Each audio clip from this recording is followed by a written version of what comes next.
Good morning, adventurers. Welcome to another video from the Stief Adventure Academy. Today, we're out in the wilds of Albert County filming part 2 of the Canuck Freedom Enforcer unboxing expose. So, I hope you'll pardon me, but the mosquitoes are voracious out here, so we might carry on down the trail while we're doing this. And in the tradition, gently, of Grand Thumb, perhaps, we're going to go from breaching choke to recoil pad on this guy, just highlighting a couple of things that make it different from my traditional love of Winchesters, and also, frankly, break this out into being a fantastic, in my opinion, spoilers, boys, Remington 870 clone. And so, starting off with the breaching tube, I love the tactical look. It's clearly going to be slug and frangible ammunition capable, which is part of what we were looking for since we're out here in the wilds of Albert County in varmint season, looking for the elusive coyote and also crows. And so we need to be able to switch back and forth between ammunitions that are appropriate for those critters.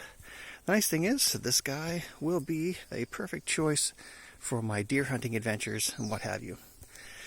Next step down, we've got the 5+1 mag tube and the Magpul-esque furniture. I've been in love with the Magpul furniture since I was working at Cabela's as the Hardlines manager there, and discovered that company.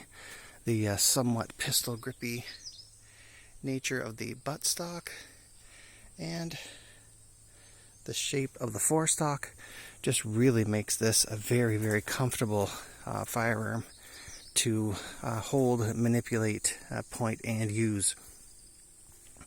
One of the many things that I enjoy about this one is, let's see, so many things. The ghost rings are actually particularly good. Whoa, bad. There we are. The ghost rings are quite good.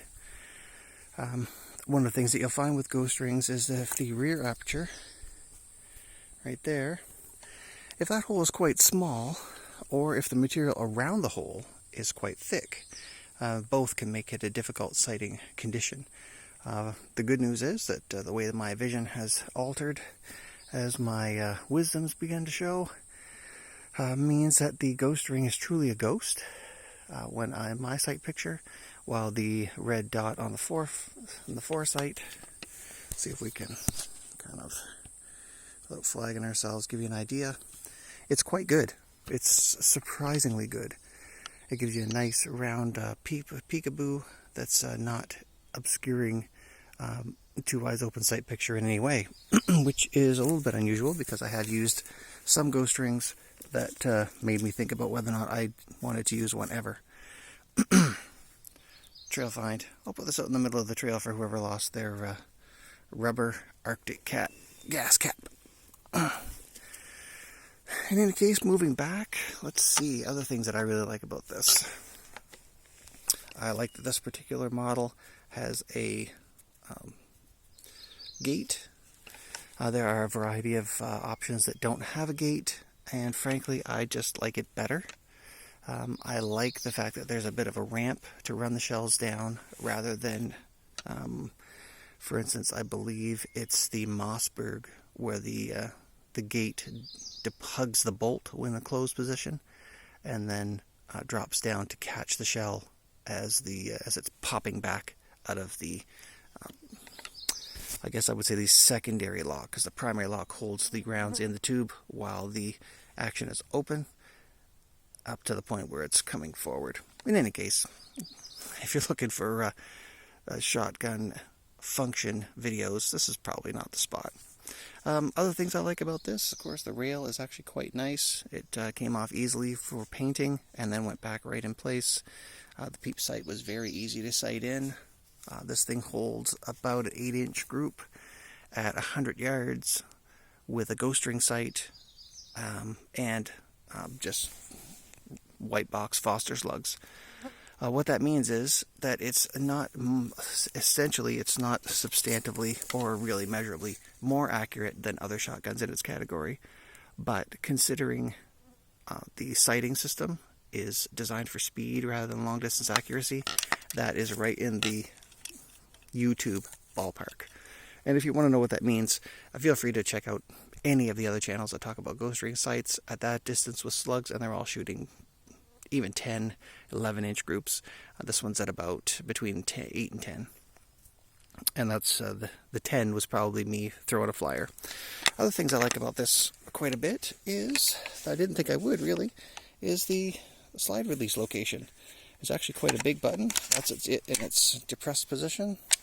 You can see it stands up quite proud. It's very easy to catch. So reloading, come back to catch this, cycle it, very easy. Things I don't necessarily enjoy, the point on the back of the trigger group when you rest it across your arm in a forward cradle over the forearm. That point, this point right here, comes in front of this more pistol grippy grip. They're not designed to work together. But who cares? The gun very easily rides in that kind of cradle position with your arm in front of the trigger group rather than behind it. Both the forend, which is very Magpul-esque, but and shout out to you guys. You guys make really beautiful furniture. It's ridiculous how expensive it is. And if anyone out there in YouTube land has the Magpul furniture for the Remington 870 and clones, and is looking to donate it to the channel, we would really enjoy using it. However, price tag, wow. And so we would be supremely grateful, because that's probably not going to happen in this life or the next. But one of the things I do like about this furniture, on the Canuck Freedom Enforcer, formerly Red, is that it's quite small. It's actually a little bit less girthy than the Magpul stuff, which means that if you've got a tight medium or not quite a large hand like I do, this is a really good fit. If you've got bigger middies, you're really going to be able to wrap around this thing and get a hold of it. The adjustable length pull with only the one screw and the butt plate, something they don't tell you about. The butt is open, so there's quite a bit of space. If you wanted to hide some kind of first aid kit in there or what have you, that was, of course, secured by the Phillips screw. You could absolutely do that. I took the cheek riser off. I don't need it. I had a plan not to use it. I knew it was going to come off right away. I did try it. It's not what I need.